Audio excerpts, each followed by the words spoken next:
Résoudre un problème, c'est d'abord faire face à une situation pour laquelle tu n'as pas une réponse toute faite, déjà prévue à l'avance. Ça, c'est ce que expliquent Leni et Vergniaud. Pour Vergniaud, on parle de problème dès qu'une situation t'oblige à construire toi-même une réponse ou une action qui va produire un certain effet au lieu d'appliquer simplement une procédure automatique. Pour Richel et Drose, ils précisent que le problème apparaît précisément au moment où tu ne peux pas utiliser immédiatement une réponse de routine adaptée à la situation. Tu peux t'imaginer devant un exercice d'examen que tu n'as jamais vu sous cette forme, alors que tu connais pourtant le cours.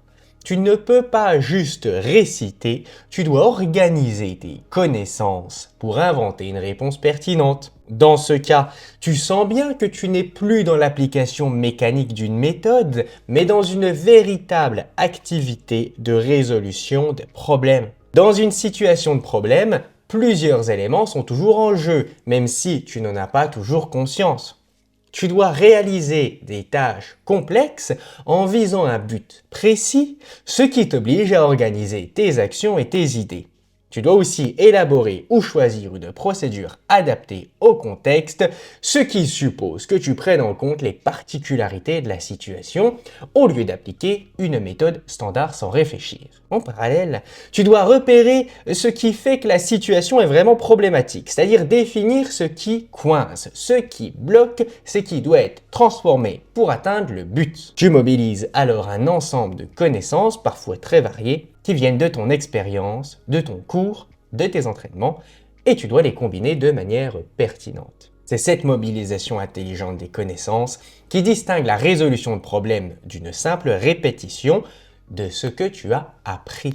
Imagine que tu prépares un oral et que l'examinateur te pose une question formulée de manière inhabituelle, alors que le thème t'est familier. Tu dois d'abord comprendre ce qui est réellement demandé, puis sélectionner dans ta mémoire les notions utiles, et enfin décider comment les organiser pour répondre clairement. Tu vois bien que tu ne fais pas qu'appliquer un plan appris par cœur, tu ajustes ta démarche à la situation. Piaget a proposé une manière de traiter le problème de la conservation de la quantité, ce qui montre bien ce qu'implique la résolution de problèmes. Pour lui, il est nécessaire de reformuler l'objet en tenant compte des contraintes de la situation. Par exemple, la forme des récipients ou la disposition des objets. Il faut aussi découvrir quelles sont les propriétés vraiment pertinentes et comprendre que ce que tu perçois immédiatement n'est pas forcément la bonne réponse. Tu peux penser à l'expérience classique où on verse la même quantité de liquide d'un verre large dans un verre étroit et plus haut. Spontanément, tu peux croire qu'il y en a plus dans le verre haut parce que ta perception y pousse. Et pour résoudre ce problème, tu dois dépasser cette impression visuelle et raisonner sur la quantité, ce qui suppose de changer ta manière de voir la situation. Dans cette perspective, la flexibilité cognitive devient essentielle pour trouver la procédure adéquate, parce que tu dois être capable de modifier ta façon de penser et de ne pas rester enfermé dans ta première impression. L'émotion peut aussi jouer un rôle dans la résolution en te motivant, en te poussant à persévérer ou au contraire, en te bloquant si elle est trop intense. La résolution de problèmes implique donc un véritable changement de point de vue et une coordination de plusieurs traitements mentaux en même temps. Par exemple, si tu es stressé pendant un examen, tu peux avoir tendance à t'accrocher à la première idée qui te vient, même si elle n'est pas adaptée, simplement parce que tu réponds vite. Pour dépasser ça, tu dois apprendre à garder une certaine souplesse mentale, à accepter de remettre en question ta première réponse et à coordonner ton raisonnement, ta gestion du temps et tes émotions.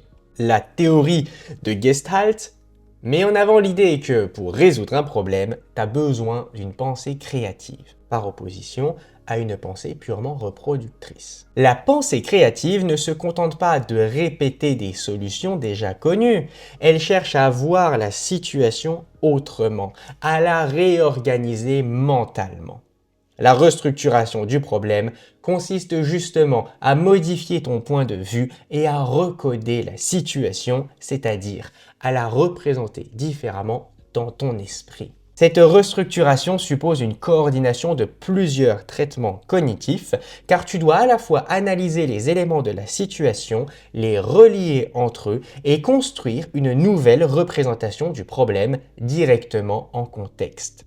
La solution ne tombe pas d'un coup du ciel, elle se découvre progressivement, en passant par différentes étapes qui te mènent de la situation de départ jusqu'au but à atteindre.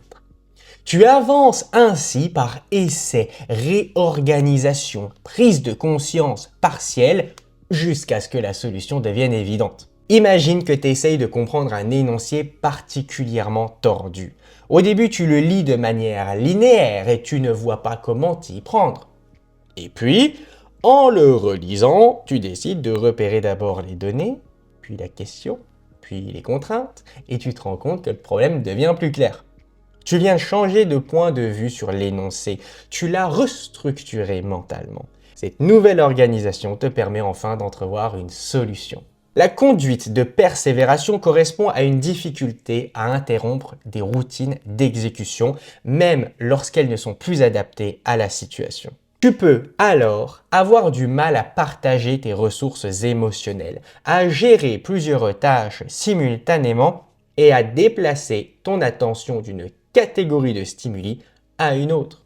Cette rigidité t'empêche de t'ajuster à la nouveauté et bloque la recherche de solutions pertinentes. Dans ce cadre, il est possible d'analyser le comportement de résolution pour repérer les moments où la représentation actuelle du problème ne permet plus d'envisager des solutions adaptées. Ces états, ils sont intéressants parce qu'ils montrent que tu restes coincé dans une manière de voir la situation qui ne fonctionne pas sans réussir à en changer. Comprendre ces blocages permet de mieux saisir comment favoriser la flexibilité cognitive et l'abandon des routines inadaptées. Tu peux te reconnaître dans cette situation lorsque tu t'acharnes à appliquer toujours la même méthode à un exercice, alors que tu constates qu'elle mène à rien, mais que tu vas quand même continuer parce que tu vois pas d'autre option. Tu persévères dans une procédure familière au lieu de t'arrêter pour repenser le problème autrement. Et c'est précisément cette persévération qui t'empêche de progresser vers la solution.